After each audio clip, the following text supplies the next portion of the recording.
Most people don't realize that one of the most dangerous habits for your brain is something you probably do every single day: sitting too long. It seems harmless, even comfortable. But what happens inside your body when you remain seated for long stretches is far from harmless. It's silent, gradual, and often unnoticed, until one day it becomes a major problem. You might be surprised to learn that just 30 minutes of sitting without movement starts a chain reaction that impacts your brain's circulation, oxygen supply, and even your long-term cognitive function.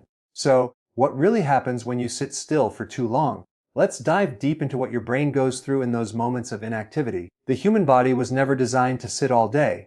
From an evolutionary standpoint, our ancestors spent most of their lives walking, squatting, hunting, or gathering food. Their circulatory systems evolved to thrive on movement. Blood, the lifeline of your body, depends on muscle contractions to push it back toward the heart. But when you sit, especially with your knees bent at 90 degrees, your muscles go quiet. Your calf muscles, sometimes called your second heart because they pump blood upward, become inactive. As a result, blood begins to pool in the legs, and the pressure required to circulate it effectively increases. The longer you sit, the more sluggish your blood flow becomes. Now, your brain is the hungriest organ in your body. It consumes around 20% of your body's oxygen supply at any given time. But that oxygen doesn't magically appear. It relies on a steady, efficient blood flow to deliver nutrients and carry away waste. When circulation slows because of prolonged sitting, the amount of oxygen reaching your brain subtly drops. You might not notice it right away, but your brain does. That's when you start to feel tired, foggy, or unfocused. The clarity you had in the morning fades, and your productivity plummets. This is not laziness, it's biology. Your brain is literally running low on oxygen fuel. Here's where it gets even more concerning. Reduced circulation doesn't just make you tired, it also affects the inner lining of your blood vessels, known as the endothelium. When blood sits stagnant, it creates more friction and oxidative stress inside the arteries. Over time, this leads to inflammation, stiffened arteries, and a higher risk of developing small clots. Those tiny clots, if dislodged, can travel directly to the brain and trigger what's known as an ischemic stroke. And the frightening part is that this can happen silently, without warning signs, especially in older adults or people with existing metabolic issues. Sitting too long also changes your metabolism in ways that amplify these risks. The muscles in your legs are major glucose burners. When they're inactive, blood sugar levels stay higher for longer and insulin sensitivity drops. Elevated blood sugar thickens your blood and makes it more prone to clotting. Meanwhile, your body's production of nitric oxide, a molecule that relaxes blood vessels and improves circulation, declines sharply. Low nitric oxide means tighter, more constricted arteries, which restricts blood flow even more. It's a vicious cycle that quietly puts the brain under siege. Now, let's add another layer. When blood flow to the brain slows, your cerebrospinal fluid, the liquid that cushions and nourishes your brain, also circulates less effectively. This fluid is responsible for removing waste, toxins, and metabolic debris from your brain cells. When it stagnates, those toxins linger, damaging neurons over time. That's one reason people who sit for long hours often report brain fog, poor memory, or slow thinking. They're literally starving their brains of the movement-driven circulation that keeps it clean and sharp. If you've ever experienced that heavy head feeling after working on a computer for hours, that's your body trying to signal you. Your brain is craving oxygen. Your heart rate drops, your breathing becomes shallow, and your carbon dioxide levels rise, all of which reduce alertness. It's your body's way of telling you, stand up, move, circulate. Unfortunately, most people ignore that signal. They reach for more coffee or sugar to wake up, but those quick fixes only stress the nervous system further and create more long-term problems. The good news is, this damage is reversible. Studies show that interrupting sitting time every 30 minutes can completely reset circulation and oxygen delivery to the brain. You don't need a treadmill or a gym. Just 2 minutes of light walking, stretching, or even standing can reactivate your muscle pumps, increase blood flow, and send a surge of oxygen back to your brain. That small movement is like flipping a switch. Within seconds, your brain becomes more alert, your mood improves, and your cognitive function sharpens. It's fascinating how such a simple act can have such a profound effect on brain chemistry. If you want to take it even further, combine standing breaks with deep breathing. Deep diaphragmatic breathing draws more oxygen into your bloodstream and stimulates the vagus nerve, which calms the nervous system and enhances mental clarity. It's like giving your brain a mini oxygen bath. I recommend setting a simple reminder on your phone or computer. Every 30 minutes, stand up, stretch your arms above your head, take 3 deep breaths, and walk a few steps. It's that easy. Another overlooked factor is hydration. When you sit all day and forget to drink water, your blood becomes thicker and more viscous, making it harder for your heart to pump it to the brain. Dehydration and inactivity together form the perfect storm for circulatory sluggishness. So, every time you stand to stretch, take a sip of water. That combination, movement and hydration, creates an immediate improvement in blood viscosity and oxygen transport. Over the long term, reducing sitting time can drastically lower your risk for not only stroke but also dementia. The same reduced blood flow that damages arteries also starves brain tissue, especially in areas responsible for memory and decision making. That's why seniors who remain physically active have significantly better cognitive health and a lower risk of degenerative conditions. The brain doesn't just need nutrients, it needs the mechanical rhythm of movement to stay alive and functioning. Now, here's a simple but powerful mindset shift. Don't think of sitting as a rest position. Think of it as a temporary pause between movements. The human body regenerates through motion. Each time you stand, you activate over 200 muscles, increase lymphatic drainage, and send a wave of oxygen-rich blood to your brain. You're literally waking up your nervous system. If you start viewing movement as nourishment instead of effort, it becomes a natural part of your day. Every time you choose to get up and move, even briefly, you're sending a powerful message to your body: keep me alive, keep me sharp. The more you move, the better your circulation becomes, and the stronger your brain remains. Stroke, cognitive decline, and brain fog are not inevitable parts of aging. They're often the consequences of a sedentary life. By simply breaking the sitting cycle, you can protect one of your most precious assets, your mind. So the next time you find yourself sitting for hours, remember this: your brain is silently waiting for you to move. Don't wait for symptoms to appear. Don't assume your body can handle hours of inactivity. Movement is medicine, and in this case, it's the medicine your brain desperately needs to stay vibrant, awake, and fully alive. One of the most common habits people develop while sitting is crossing their legs. It's something most of us do without even thinking about it. During meals, while watching TV, reading, or working at a desk. It feels comfortable, maybe even natural. But here's the surprising truth: what feels like a harmless posture can actually create a chain reaction of problems inside your body that quietly raise your risk of circulatory issues, high blood pressure, and even stroke. You see, the position of your legs directly affects how efficiently blood flows through your veins and back up to your heart. And when that flow is restricted, your brain becomes one of the first organs to suffer. Most people never make the connection between leg posture and brain health. But once you understand how it works, you'll never cross your legs the same way again. Let's look at what happens the moment you cross your legs, especially at the knee. As soon as you do, you compress several major veins in your legs, particularly the popliteal vein that runs behind the knee. This vein plays a crucial role in returning deoxygenated blood from your lower legs back to your heart. When it's squeezed for long periods, blood flow slows dramatically. The pressure builds up in your veins, which causes them to expand and weaken over time. That's why people who frequently cross their legs often develop varicose veins or spider veins. They're physical signs of poor venous return. But what's more concerning is what happens internally. The reduced circulation makes your blood more stagnant and prone to clotting, and that can become life-threatening if a clot travels to your lungs, heart, or brain. Now imagine this process happening daily, for years. The cumulative effect of chronic leg compression can alter your vascular health in profound ways. Your blood pressure starts to rise because your heart must work harder to push blood through those constricted veins.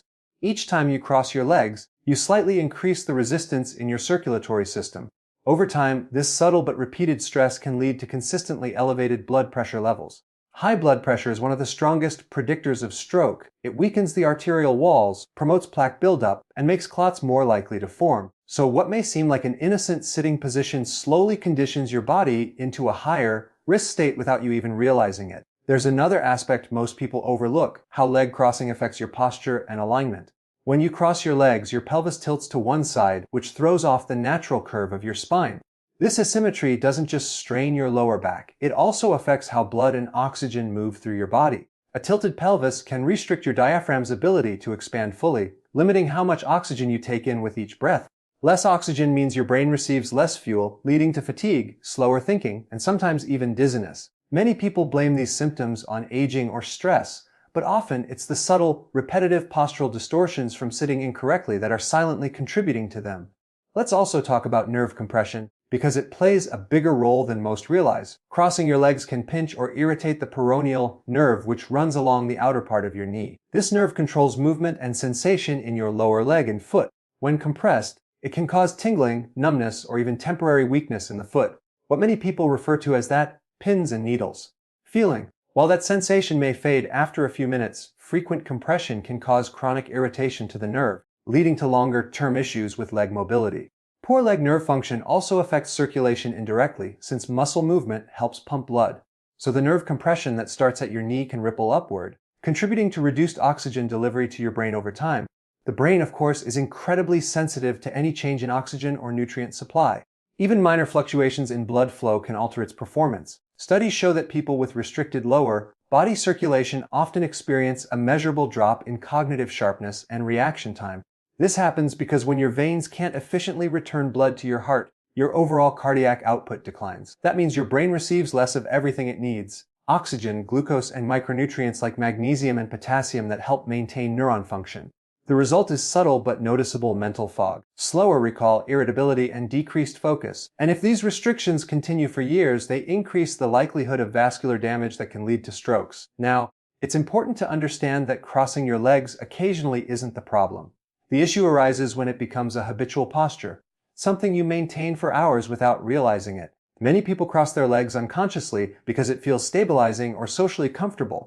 Women are often taught from a young age that it's a more proper or elegant way to sit. But over time, these cultural habits condition your muscles and joints to adapt to that imbalance. One hip becomes tighter, one leg carries more weight, and the spinal alignment shifts. The longer you sit that way, the more your body accepts it as normal, even though it's slowly altering your internal mechanics. There's also an interesting connection between leg crossing and your body's electrical system. Your body operates through a delicate balance of electrical signals, and the blood's movement plays a role in conducting those impulses efficiently. When circulation slows, these signals become slightly less efficient. It's like static building up in a circuit. You may notice this as restlessness, twitching, or even mild anxiety when sitting too long with crossed legs. These are subtle clues from your body that something is off and that it's time to move or realign. Breaking the habit requires awareness first, not force. Start by noticing how often you cross your legs. Every time you catch yourself doing it, uncross them, place both feet flat on the ground, and sit tall. You might be surprised at how unnatural that feels at first, simply because your muscles have adapted to the old pattern. Over time, though, as your circulation improves, you'll notice changes. Your legs will feel lighter, less swollen, and more energized. Your focus and alertness may also improve because your brain is getting a steadier, stronger supply of oxygen. If you spend long hours at a desk, you can take a few simple steps to counteract these effects. Adjust your chair height so that your knees are level with or slightly below your hips. This promotes proper venous return. Keep your feet flat and evenly spaced. If your feet don't comfortably touch the ground, use a small footrest. These adjustments ensure your blood can flow freely without compression. You can also do subtle leg movements, ankle rotations, calf flexes, or gentle marches in place to keep circulation active. Each time you move your legs, you're preventing the stagnation that allows clots to form. Another powerful tip is to practice alternating positions throughout the day. Try standing for part of your work using a sit-stand desk if possible. The key isn't to eliminate sitting but to break up static postures. The body thrives on variation. Movement triggers the release of nitric oxide, a molecule that dilates your blood vessels and lowers blood pressure naturally. Each time you change your position, you're teaching your body to maintain flexibility and balance between the circulatory and nervous systems. From a neurological perspective, uncrossing your legs and sitting symmetrically actually helps your brain maintain better proprioception. That's your sense of body awareness in space. It allows for smoother coordination between your brain and muscles, improving overall balance and preventing falls, which is especially important as we age. Seniors who maintain open, aligned sitting postures often report better energy levels, clearer thinking, and improved mobility. It's fascinating how such a simple act, something as ordinary as how you place your legs, can have such a profound influence on your health. But the body works as one integrated system. Every position, every posture sends a signal to your organs. When you compress or restrict one area, another area must compensate, often at the cost of efficiency and longevity. So the next time you feel the urge to cross your legs, remember that comfort isn't always the same as health. Your circulation, your brain, and your overall vitality depend on keeping those pathways open, balanced, and free of unnecessary pressure. Movement and alignment are your body's natural insurance policy against the slow, silent damage of daily habits. If there's one habit nearly everyone is guilty of, it's slouching forward over a screen. Whether it's your phone, tablet, or computer, that slight lean of the neck and shoulders seems so harmless, just part of daily life. But here's the shocking reality, that forward slump is one of the most dangerous positions for your brain and your arteries. It doesn't just affect your posture, it actually changes the flow of blood to your brain. Over time, this simple habit can restrict the oxygen your brain receives, trigger headaches, raise blood pressure, and even increase your risk of stroke. The connection between posture and brain health is often overlooked, but once you understand how it works, you'll see your screen habits in a completely different light. When you lean forward, your head, which typically weighs around 10 to 12 pounds, shifts several inches in front of your shoulders. For every inch your head moves forward, it adds roughly 10 extra pounds of pressure on your neck muscles and cervical spine. That means if your head is tilted 3 inches forward, your neck is supporting about 40 pounds of force all day long. Now imagine the blood vessels and nerves that run through that same area. The two carotid arteries, which sit on either side of your neck, are the main highways that deliver oxygen and nutrients to your brain. The vertebral arteries, running through the spinal column, also carry blood to the back of your brain, where balance, coordination, and vital reflexes are controlled. When you slouch forward, these arteries become compressed. The pressure reduces the amount of oxygen, rich blood reaching the brain, and forces your heart to work harder to maintain adequate flow. This reduction in circulation may not feel like much at first. You might just feel a little tightness in your neck, a dull ache behind your eyes, or a touch of brain fog. But over time, this poor posture becomes chronic. The neck muscles adapt by shortening in the front and lengthening in the back, locking you into that forward head position even when you're not looking at a screen. This creates a constant strain on your vascular and nervous systems. The brain, which thrives on oxygen and glucose, starts to operate in a mild state of oxygen deprivation. That's when you start noticing more frequent headaches, reduced focus, slower reaction times, and even mild dizziness when standing up. These are all warning signs that your brain isn't getting the blood flow it needs. There's another hidden danger with chronic forward posture. It triggers a stress response in your body.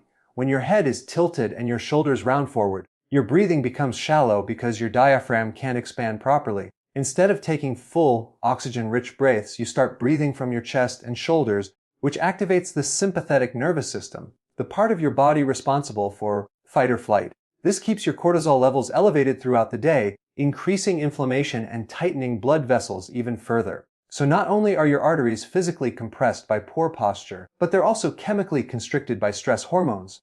That double effect quietly increases your stroke risk and accelerates the aging of your vascular system. Another major issue with slouching is its effect on the spine itself. The cervical spine houses and protects the spinal cord, the information superhighway connecting your brain to your body. When your posture collapses forward, it changes the curve of your neck from its natural C shape to a straighter, or even reversed, curve. This misalignment stretches the spinal cord and irritates the nerves branching out from it. Over time, the constant pressure can lead to nerve compression, which affects everything from arm and hand strength to facial sensations and even eye coordination. People who spend hours hunched over a screen often notice tingling in their hands, jaw tightness, or eye strain, all subtle signs of nerve interference and restricted blood flow. What's fascinating is that these physical changes also alter how the brain processes sensory information. Research shows that poor posture reduces the brain's ability to integrate information from the eyes and inner ears, leading to balance issues and slower cognitive responses. This is especially concerning for older adults, where even minor balance disturbances can increase the risk of falls and injury. In essence, your posture shapes your brain's perception of the world. When your body slouches, your brain receives distorted feedback from your muscles and joints, making you feel more tired, anxious, and less in control. If you've ever wondered why you feel drained after sitting at a computer all day, even if you didn't do anything physically demanding, posture is the reason.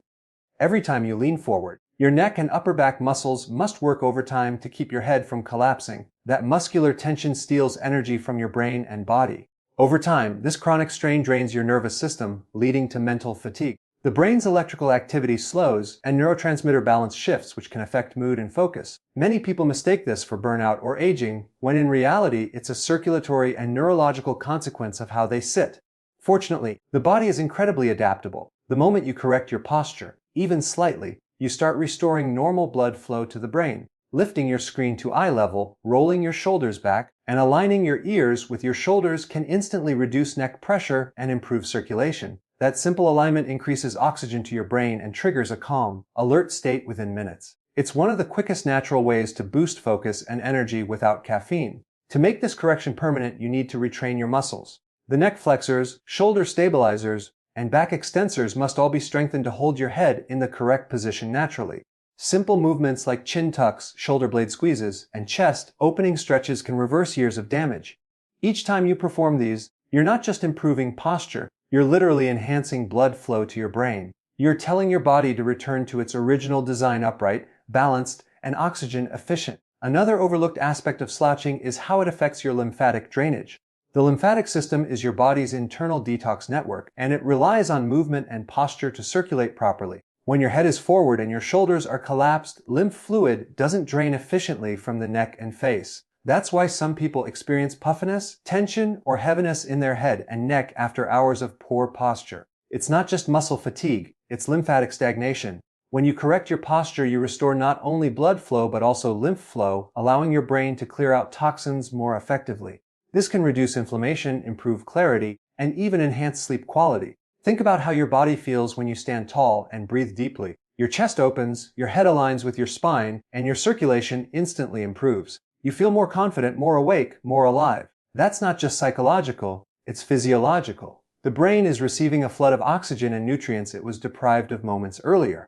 This is why posture isn't just about appearance, it's about performance. Every inch you lift your head closer to alignment is an inch closer to optimal brain health. It's remarkable how many of today's brain and energy issues can be traced back to the way we sit and look at screens. We live in a forward-facing world, computers, cars, phones, and our posture has evolved to match it. But the body pays a heavy price for that convenience. The good news is, awareness and small adjustments can completely reverse the damage.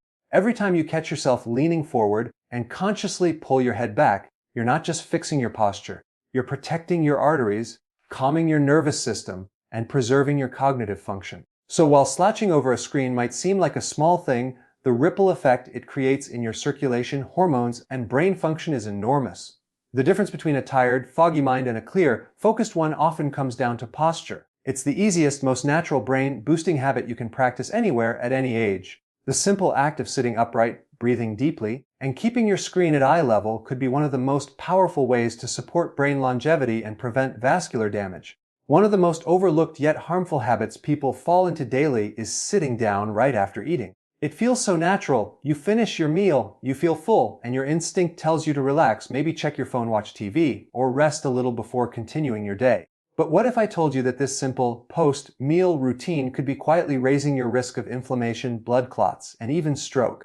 It might sound extreme, but once you understand what happens inside your body when you sit right after eating, it becomes clear why this habit is far more damaging than it seems. The connection between digestion, blood flow, and brain health is powerful, and breaking this one habit could dramatically improve your energy, metabolism, and long-term cardiovascular health. When you eat, your body shifts into a mode called postprandial metabolism. This means blood is redirected toward your digestive organs, the stomach, liver, pancreas, and intestines, to help break down food and absorb nutrients. The process requires a tremendous amount of energy and circulation. In fact, as much as 30% of your blood flow is diverted toward your digestive tract after a meal. Now, if you sit still immediately after eating, your circulation slows down even further. Instead of moving efficiently through the digestive system, your blood becomes more sluggish, your insulin levels spike higher, and the food you just ate doesn't metabolize properly.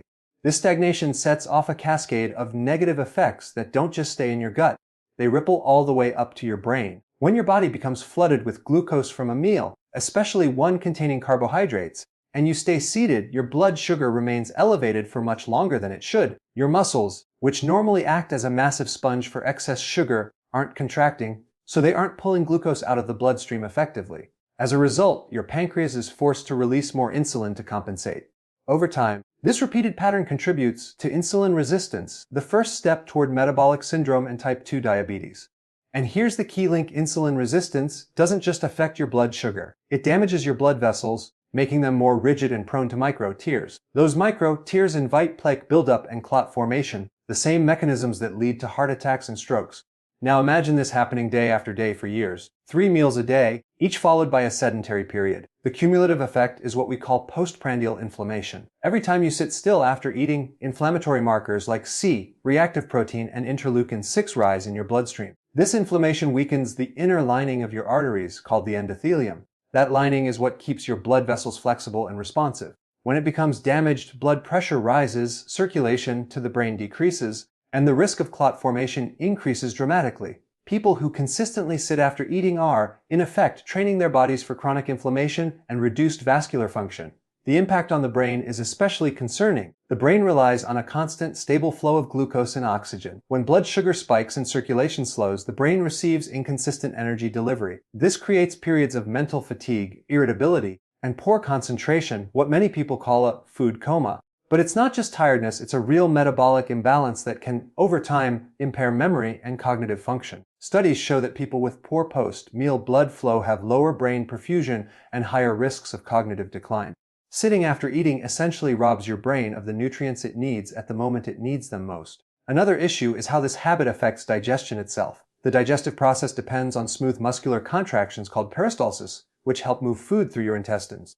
Movement, such as walking, naturally stimulates peristalsis, improving nutrient absorption and preventing bloating, gas, and constipation. When you sit down immediately after eating, your intestines become sluggish, slowing this entire process. You might notice heaviness, indigestion, or acid reflux as a result. Over time, chronic sluggish digestion can affect your gut microbiome, leading to more inflammation that again travels through the bloodstream and affects your brain and arteries. It's a continuous loop between the gut and the brain, and the common denominator is inactivity after eating.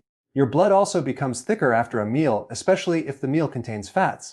This is a natural response, but when you sit still, that thickened blood moves more slowly, increasing the risk of clot formation. These small clots often start in the legs, particularly in people who remain seated for hours after dinner or lunch.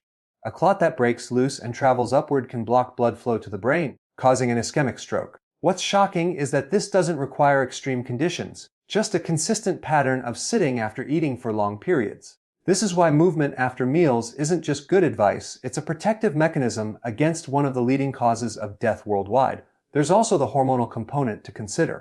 After eating, your body releases not just insulin, but also other hormones like leptin, ghrelin, and incretins that regulate appetite and energy use. When you move after eating, these hormones stay balanced. They signal satiety properly, help your body use glucose efficiently, and reduce cravings later. But when you sit, those hormones get disrupted. You may feel hungrier sooner, even though your body hasn't used the calories from your last meal. This leads to overeating, fat storage, and even more strain on your circulatory system. Movement, even light movement, restores hormonal balance and keeps your metabolism responsive instead of sluggish. The fix is incredibly simple, yet most people underestimate its power. Take a light 10-minute walk after eating. Just walking at a comfortable pace can cut your blood sugar response by 20–30%. It activates your leg muscles, improves venous return, and helps your body clear out excess glucose and triglycerides before they have a chance to linger in your bloodstream. This movement also signals your brain to release nitric oxide, a molecule that widens blood vessels and lowers blood pressure naturally. It's like hitting a reset button on your circulatory system after every meal. For seniors, this is especially important. As we age, our circulation slows, our muscle tone decreases, and our ability to regulate blood sugar weakens. That means the negative effects of sitting after eating are amplified. A short walk after each meal can dramatically lower stroke risk, improve balance, and enhance overall energy levels. It's one of the most effective, drug-free ways to support vascular health. You don't need a treadmill or a gym, just a hallway, a backyard, or even pacing gently around the house. If walking isn't an option, even simple movements help. Standing up, stretching, or performing gentle leg lifts while seated can still stimulate circulation and prevent blood from pooling.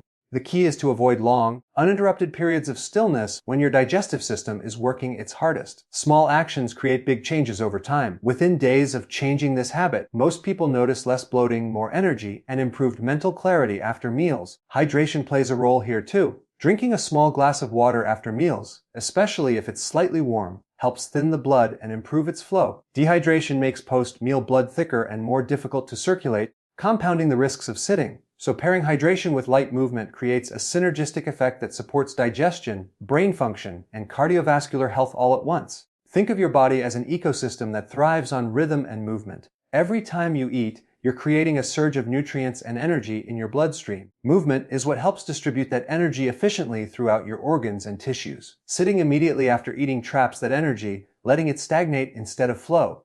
Over years, that stagnation turns into inflammation, plaque buildup, and circulation problems. But when you add movement, even just a few minutes of walking, you turn every meal into a healing opportunity. You teach your body to process food the way it was designed to, through motion, balance, and oxygenation. The connection between digestion and brain health is one of the most underappreciated aspects of modern medicine. Your brain doesn't work in isolation, it mirrors what happens in your body. When your circulation slows, your brain slows. When inflammation rises, your brain ages faster. So something as simple as your post-meal routine can determine not only how well you digest your food, but also how long and clearly you think in the years to come. The choice is simple: sit and stagnate, or move and regenerate. Each meal gives you that choice, and your brain is waiting for the one that keeps the blood flowing freely. Most people never realize that the way they sit every day could be silently draining their brain of oxygen, focus, and longevity. Poor posture isn't just a cosmetic issue. It's a physiological one that can alter your breathing, blood flow, and even the way your brain functions. Think about how many hours a day you spend sitting, working at a desk, scrolling through your phone, or watching TV. Now imagine that during all those hours, your spine is compressed, your chest is caved in, and your diaphragm is restricted. That posture doesn't just affect your muscles. It affects the way oxygen reaches your brain. And oxygen, as simple as it sounds, is the most powerful nutrient your brain has. Without it, everything slows down: your thinking, your metabolism, and eventually your vascular health. When you slouch, the first thing that happens is compression. Your rib cage folds forward, reducing the space your lungs have to expand. This limits how deeply you can breathe. Instead of filling the lungs from the bottom up, your breathing becomes shallow and rapid. You're mostly using the upper chest and neck muscles to move air, which is highly inefficient. The result is a subtle, chronic state of low oxygen intake. Most people think this is harmless because they don't feel breathless, but the brain is incredibly sensitive to even minor changes in oxygen levels. It immediately senses the shortage and compensates by increasing your heart rate and blood pressure to deliver what oxygen it can. Over time, this constant strain on the cardiovascular system can lead to vascular stiffness, one of the earliest warning signs of stroke risk. When oxygen delivery is reduced, the brain switches into survival mode. It starts prioritizing basic life support functions over higher-level thinking processes like concentration, creativity, and memory. That's why people who sit in poor posture for long hours often complain of fatigue, lack of focus, and brain fog. What's happening isn't psychological, it's physiological. Your neurons literally don't have enough oxygen to function efficiently. And if that's allowed to continue day after day, the blood vessels that supply your brain begin to weaken. Tiny capillaries collapse, circulation slows, and over time, this contributes to cognitive decline. You might feel it as slower recall, trouble concentrating, or that mental haze in the afternoon that caffeine never quite fixes. Now, the brain's oxygen supply isn't just about breathing. It's also about posture's impact on circulation. When you slump forward, your head moves out of alignment with your spine, often by several inches. For every inch your head juts forward, you add roughly 10 pounds of pressure on the neck and upper spine. This creates tension around the arteries that supply blood to the brain, particularly the carotid and vertebral arteries. These are the two main highways for oxygen and nutrients traveling from your heart to your brain. When they're compressed by chronic forward head posture, their ability to deliver blood decreases. It's like bending a garden hose. Water still flows, but at a reduced rate. Over time, that reduced flow means your brain is getting less oxygen per heartbeat. The long-term effect, increased risk of ischemia, microvascular damage, and the slow, silent changes that eventually lead to a stroke. Another overlooked effect of poor posture is how it alters your nervous system activity. When you sit upright with proper alignment, your vagus nerve, the nerve that helps regulate heart rate, digestion, and calmness, is activated. But when you slump, this nerve becomes less active, while the sympathetic nervous system, your fight or flight response, becomes dominant. This causes higher cortisol levels, increased blood pressure, and tighter muscles around the neck and shoulders. All of this makes circulation to the brain even harder. It becomes a vicious cycle. Stress tightens muscles, tight muscles restrict blood flow, and poor blood flow increases stress hormones. It's a loop that slowly degrades not only your posture, but your mental and cardiovascular health. The diaphragm plays a central role in all of this. It's the large muscle that sits below your lungs, helping draw in air when you breathe. But when you sit with a rounded spine or hunched shoulders, the diaphragm becomes trapped. It can't move downward fully, meaning you're not taking in the deep, oxygen-rich breaths your body needs. This shallow breathing keeps carbon dioxide levels slightly higher than normal, which further constricts blood vessels. The end result is reduced oxygen delivery not only to the brain, but to every cell in your body. Over time, this chronic underbreathing can lead to fatigue, anxiety, poor digestion, and yes, even higher stroke risk. The brain and arteries need oxygen to stay flexible, and when they don't get it, they stiffen and age prematurely. But posture doesn't just affect oxygen and blood. It affects pressure dynamics in the cerebrospinal fluid that cushions your brain. When your spine is aligned, this fluid circulates freely, removing toxins and waste products from the brain. When you slouch, circulation becomes uneven, allowing waste to accumulate in brain tissue. Scientists are now finding strong links between poor cerebrospinal circulation and neurodegenerative conditions like Alzheimer's. So, in a very real sense, good posture isn't just about standing tall. It's about giving your brain the internal environment it needs to detoxify and thrive. Now, here's the most fascinating part: improving your posture can reverse many of these effects almost immediately. When you sit upright, open your chest, and align your head with your spine, you increase lung capacity by as much as 30%. That means a single deep breath can deliver significantly more oxygen to your brain. Within minutes, you'll notice sharper focus, steadier energy, and reduced tension in your neck and shoulders. The heart no longer has to work as hard to pump blood upward, and the brain begins to operate in a more oxygen-rich state. The body was designed to move and function in alignment. Every muscle and artery has its place, and when they're properly aligned, everything works more efficiently. So what can you do practically? Start by simply noticing your posture throughout the day. Every time you catch yourself leaning forward, take a slow breath, pull your shoulders back, and lift your chin slightly. Imagine a string gently pulling you upward from the crown of your head. This not only helps align your spine, but also expands your rib cage, allowing more air to flow into the lower lungs where oxygen exchange is most efficient. Incorporate deep, diaphragmatic breathing. Breathe in slowly through your nose, let your belly rise, and exhale gently through your mouth. Do this for just a few minutes every hour, and you'll feel a remarkable difference in clarity and alertness. The type of chair you sit in also matters. Choose one that supports the natural curve of your lower back. Keep both feet flat on the floor, knees at a 90-degree angle, and avoid leaning forward toward your screen. If you work on a computer, raise the monitor so it's at eye level. This simple adjustment prevents the forward, head posture that compresses arteries and nerves. Consider standing or using a sit-stand desk periodically throughout the day to restore circulation. Even subtle movements like shoulder rolls, neck stretches, or gentle torso twists can keep blood flowing freely. Over time, maintaining good posture becomes effortless, and the benefits compound. You'll breathe deeper, think clearer, and feel more energetic. You'll also lower your blood pressure naturally as your body doesn't need to fight against restricted circulation. Most people are shocked to learn how quickly their focus, mood, and sleep quality improve when they correct their sitting posture. This is because proper oxygenation affects everything from hormone balance to brainwave patterns. Think of posture as the silent bridge between your body and your brain. Every slouch, every forward lean is a tiny interruption in the flow of life, giving oxygen. But every time you straighten up, breathe deeply, and give your brain the space it deserves, you're reinforcing the health of your most vital organ. You're training your arteries to stay open, your lungs to stay strong, and your neurons to stay alert. You're literally sitting your way to sharper thinking and longer life. But only if you sit the right way. It's one of the most underestimated health habits in modern life, yet it's one of the easiest to fix. The way you hold your body determines how well your body holds you, and your brain depends on it. Most people think that sitting late at night, scrolling through their phones or watching TV is harmless, a way to relax after a long day. But what if I told you that this quiet habit could be silently raising your cortisol levels, damaging your blood vessels, and even increasing your risk of stroke overnight? The truth is, what you do in the last few hours before bed has a profound effect on your hormones, your circulation, and your brain. Your body runs on rhythm, biological cycles that are designed to heal, repair, and reset every night. When you interfere with that rhythm through prolonged sitting, artificial light, and inactivity, you throw off the very balance that protects your brain and heart. It might seem like rest, but what's really happening is physiological chaos under the surface. Let's start with cortisol, your body's primary stress hormone. Cortisol follows a natural daily rhythm. It should be high in the morning to wake you up, then gradually decline throughout the day, reaching its lowest point at night. This drop allows melatonin, your sleep hormone, to rise, guiding you into deep, restorative rest. But when you sit for long periods at night, especially under artificial light or in front of screens, this rhythm is disrupted. The blue light emitted from screens tells your brain that it's still daytime. As a result, melatonin production is suppressed and cortisol stays elevated. Elevated cortisol at night keeps your body in a mild state of alertness, raising blood pressure, tightening blood vessels, and reducing the flow of oxygen to your brain.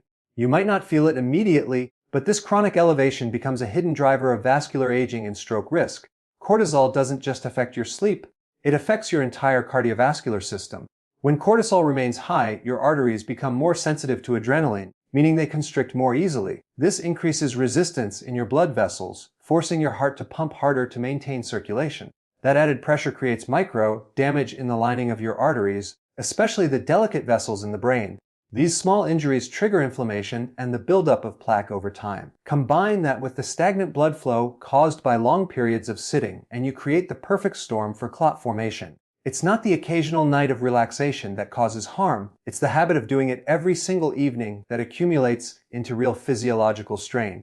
When you sit still for long hours, particularly in the evening, your muscles aren't contracting to help pump blood back toward your heart. Blood begins to pool in the lower body, and venous return, The process that keeps circulation efficient slows down. That means your brain and heart are receiving less oxygen, rich blood exactly when they should be preparing for deep recovery. Oxygen levels drop, carbon dioxide rises, and the brain senses this imbalance. It responds by increasing heart rate and stimulating stress hormones even further, which only compounds the problem. Many people experience this as restlessness, anxiety, or difficulty falling asleep. But the underlying issue isn't psychological, it's physiological. Your body is simply unable to transition from a daytime state of activity to a nighttime state of restoration because it's trapped in the wrong posture, under the wrong light, at the wrong time. There's also a neurological component. When you stay seated under bright light at night, your brain's pineal gland, which controls melatonin production, receives mixed signals. It's trying to decide whether it's still daytime or time for sleep. This confusion causes a misalignment in your circadian rhythm. Over time, this misalignment doesn't just affect sleep. It affects your metabolism, blood sugar regulation, and even the repair of blood vessels. Studies show that people who stay up late while sedentary experience higher fasting blood sugar, higher blood pressure, and greater inflammation markers. These are the exact same risk factors that set the stage for cardiovascular events like stroke. And here's where it gets even more interesting. Sitting late at night also changes how your brain clears waste. During deep sleep, your brain activates a special cleansing system called the glymphatic system. It's like your brain's dishwasher. It flushes out metabolic waste, toxins, and damaged proteins that build up during the day. But for this system to work efficiently, you need two things: movement earlier in the day to promote circulation and high-quality sleep at night. When you sit still for hours before bed, your lymphatic and glymphatic systems slow down, blood flow decreases, cerebrospinal fluid circulation weakens, and your brain can't cleanse itself effectively. Over time, this can lead to toxin accumulation, oxidative stress, and even neurodegeneration. So, that, or relaxing, late night sitting habit isn't helping your brain recover. It's actually preventing it from doing its nightly repair work. Another hidden danger of late night sitting is how it affects your metabolism. When you sit still for hours after dinner, your muscles stop burning glucose efficiently, and your blood sugar remains elevated far longer than it should. This nighttime hyperglycemia increases insulin production and inflammation, which can damage blood vessel walls. The next morning, you wake up feeling groggy, puffy, or mentally sluggish, not realizing that your blood chemistry never fully normalized during the night. Over time, this creates a cycle of poor recovery and rising metabolic stress that contributes directly to vascular problems. The hormonal disruptions go beyond cortisol and melatonin. Sitting late at night also suppresses growth hormone, one of your body's most powerful repair molecules. Growth hormone surges during deep sleep and helps rebuild tissue, regulate fat metabolism, and support brain regeneration. But this hormone only peaks when cortisol is low and melatonin is high. So if you've spent the last few hours of your evening sitting under bright lights with high cortisol levels, you've effectively canceled the body's nightly repair process. That means your arteries stay inflamed, your brain doesn't detox properly, and your risk of oxidative damage increases significantly. Now, what happens when this pattern continues for years? The constant interplay of high cortisol, poor circulation, and disrupted sleep becomes a blueprint for accelerated vascular aging. Your arteries stiffen, your blood pressure stays elevated, and your body loses its ability to regulate blood flow efficiently. At the same time, your brain's resilience decreases because it's never getting enough oxygen or deep rest to repair itself. This is why people who live sedentary, late-night lifestyles often experience early signs of memory problems, fatigue, and mood instability long before they develop major cardiovascular issues. It's not aging, it's lifestyle-induced stress on the brain's vascular system. The good news is, this is one of the most reversible habits you can change. Your body responds almost immediately when you restore its natural rhythms. The first step is to set a cutoff time for sitting, ideally 2 hours before bed. During that time, reduce screen exposure and replace sitting with gentle movement. A slow evening walk, light stretching, or even standing while listening to calming music signals to your brain that it's time to transition into recovery mode. This lowers cortisol naturally and boosts melatonin production, preparing your body for quality sleep. When your sleep improves, your blood pressure normalizes, inflammation drops, and your brain begins to heal itself each night the way it's meant to. Light also plays a crucial role. The kind of light you're exposed to in the evening sends powerful messages to your brain. Artificial blue light from screens mimics sunlight and keeps your circadian clock delayed, while warmer, dimmer light supports melatonin production. Dimming your lights an hour before bed or using amber filters on screens can make a remarkable difference in your hormonal balance and vascular function. Your body is deeply sensitive to light cues. It doesn't just help you sleep, it governs your entire internal rhythm, from heart rate to oxygen delivery to the brain. Hydration, too, is important. Dehydration late at night thickens your blood and increases the risk of clotting, especially if you're sitting for long periods. A small glass of water before bed, just enough to hydrate without disrupting sleep, can improve blood viscosity and support circulation. Combined with proper movement and reduced screen exposure, this simple step lowers your overall stroke risk more than most people realize. Finally, remember that your evening environment shapes your physiology. The more relaxed and dimly lit your surroundings are, the easier it is for your body to switch from stress mode to recovery mode. Every time you sit for hours under bright light, you're training your body to stay alert when it should be restoring. But when you stand, stretch, or move under softer light, you signal safety, calm, and readiness for sleep. It's not just about what you do during the day, it's about how you wind down at night that determines the quality of your brain's repair cycle. So, that seemingly harmless late night sitting habit is actually a powerful disruptor of your body's healing rhythm. It keeps your stress hormones high, your blood thick, and your arteries tense at a time when they should be relaxing and restoring. Your brain, deprived of deep oxygenation and proper circulation, struggles to regenerate. But the moment you reclaim your evenings, by moving more, dimming the lights, and letting your body rest the way it was designed to, you give your brain and cardiovascular system the gift of renewal. Each night becomes not just sleep, but a powerful recovery session that restores clarity, balance, and protection against the very diseases that start in the quiet hours when you think you're doing nothing wrong.